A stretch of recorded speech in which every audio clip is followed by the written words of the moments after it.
हम आपको सच्ची कहते हैं, कोई काम आपका बाकी नहीं रहेगा। अभी से आप एक बात पकड़ लो, हृदय में बस अधिक से अधिक नाम जप करो, प्रभु की स्मृति, प्रभु की याद। नकल से ही सही, बिल्कुल भाव नहीं बनता, भजन का भी भाव नहीं, भगवान से भी कोई मतलब नहीं, लेकिन शुरू कर दो तुम, सारे काम तुम्हारे बन जाएंगे। ये मार्ग ऐसा है कि नकल करते करते असल हो जाता है। एक प्रसंग भी भागवत में आता है कि कुछ विनोदी राजाओं ने पौंड्रक से कहा कि तुम में तो बड़ा तेज दिखाई दे रहा है, हमें लग रहा है तुम भगवान का अवतार हो। तो हंसा वो। अब अरे यार पक्का ये तो भगवान ही के अवतार हैं। वो बेचारा ऐसा मान बैठा कि वो वासुदेव का अवतार में। अब चार भुजाएं कहां से लाए वासुदेव सिद्ध करने के लिए, तो दो लगवा ली पीछे से, शंख चक्र ऐसे सब लगा और श्याम रंग। अब सबसे कहने लगा मैं वासुदेव। देखो नकली है, नाटक है, मैं वासुदेव।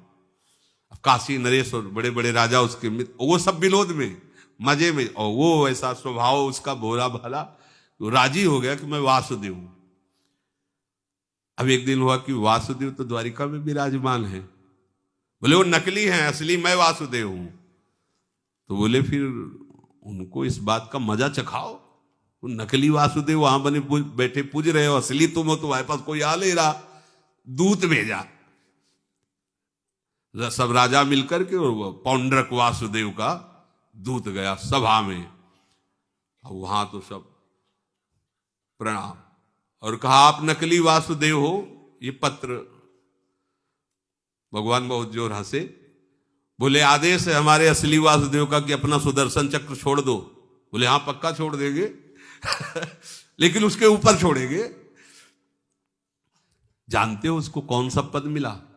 सारूप्य मोक्ष। वो भगवान वासुदेव ही होकर भगवान के धाम को गया। केवल नकल कर रहा था, मैं भगवान वासुदेव, मैं भगवान वासुदेव, मेरा अवतार। सुदर्शन जी के द्वारा उसका उद्धार हुआ और वो वासुदेव असली बन करके सारूप्य मोक्ष को प्राप्त, भगवान जैसा उसका रूप, और भगवान के धाम को गया। हे, इस मार्ग की नकल भी असल हो जाती है। बोले बस राधा राधा रटता है और नजर रखता है कि ये 100 रुपया दे दे, 50 रुपया दे दे। हो सकता है ऐसा भी हो, लेकिन ये घाटे का सौदा नहीं है। ये घाटे का सौदा नहीं। राधा नाम की कीमत 100 रुपया 50 रुपया नहीं है। अच्छा वो जानता नहीं है तो जौहरी तो जानता है कि इसकी कीमत क्या है। राधा राधा राधा, और यहां के सबसे बड़े जौहरी हैं श्री कृष्ण। ये ब्रज 84 कोस भूमि उनकी पर्सनल घर है, उनका पर्सनल। अभी रास्ते में हरिराम व्यास जी के पदों, तो उसमें एक तिल भी ऐसी 84 कोस भूमि में नहीं है जो तुम्हें मोक्ष प्रदान न कर सके।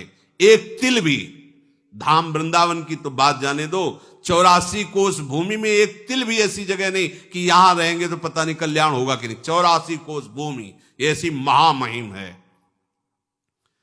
तो विश्वास करो, अगर नकल से भी कहोगे राधा राधा राधा राधा राधा राधा, तो असल में उसका तुम्हें फल मिल जाएगा। यहां के मालिक प्रभु श्री कृष्ण योग योगेश्वर जो राधा नाम के प्रेमी हैं, आपको ऐसा फल देंगे कि निहाल हो जाओगे। बस अपना सारा कार्य करते हुए, देखो रसोई बना रहे हो या झाड़ू दे रहे हो, जल भर रहे हो या कोई भी कार्य कर रहे हो, क्या जाता है आपको नाम बोलने में? क्या जाता है? आप जल भर रहे हो या कोई भी सेवा कर, आप नाम बोलते रहिए। अब मन को प्रपंच में फंसाओगे, कहोगे भजन होता नहीं, तो फिर दुर्गति भोगनी पड़ेगी।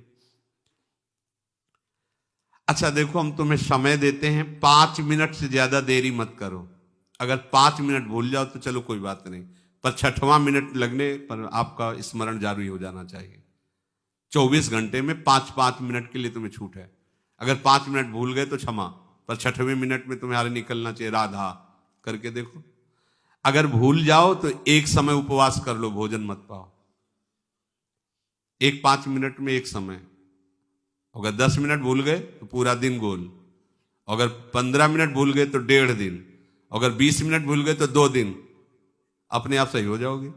है कि ये अगला, पर ये बातें ही केवल सुनने में वाह, लेकिन आचरण में उतारने में एक एक घंटा गोल हो जाता है, देख लो आप। और आपको स्मरण नहीं आता प्रियालाल का, कैसे भगत हो, कैसे शरणागत हो। या कह रहे 5 मिनट तक तुम्हें छूट दी, 5 मिनट में, हर 6वें मिनट में आपको प्रभु का स्मरण करना है, अभ्यास करो। अरे तो बहुत छोटी सी बात है, बहुत छोटी बात है। जब आपकी लगन लग जाएगी ना, तो 1 सेकंड निकलना भारी पड़ जाएगा, आपको रोक ही नहीं सकते, नाम रोक ही नहीं सकते। आप अभ्यास तो कीजिए। उपवास से मन डर जाएगा, वो पकड़ लेगा, पर वो ऐसा उपवास ले कि कूटू सिंघाड़ा के हलवा और वो ये सब, ये ऐसा उपवास नहीं बता रहे कि भाई नाम भूल गए तो अब शाम के रोटी सब्जी नहीं होगी, और वो कूटू की पूड़ी होगी, सिंघाड़े का हलवा होगा, और आलू कलरी हुई और थोड़ा मीठा दूध, तो ऐसे तो रोज छोड़ देंगे। बिल्कुल उपवास, कुछ नहीं पाना, कुछ नहीं पाना। शाम अब भूल गए ना, ठीक है, तो अब नहीं पाना, ऐसा अभी सब ठीक हो जाएगा। अगर मन लग रहा है तो बढ़िया, मन नहीं लग रहा तो तुम हमारी बात मान लो, नाम वैसे ही फल देगा। जैसे मन लग रहा है वैसे ही फल मिलेगा, ना मन लगने पर भी। ये समझो, अब ये भी तो परेशानी नहीं रह गई कि मन ही नहीं लगता, तो फल तो उतना ही मिलेगा।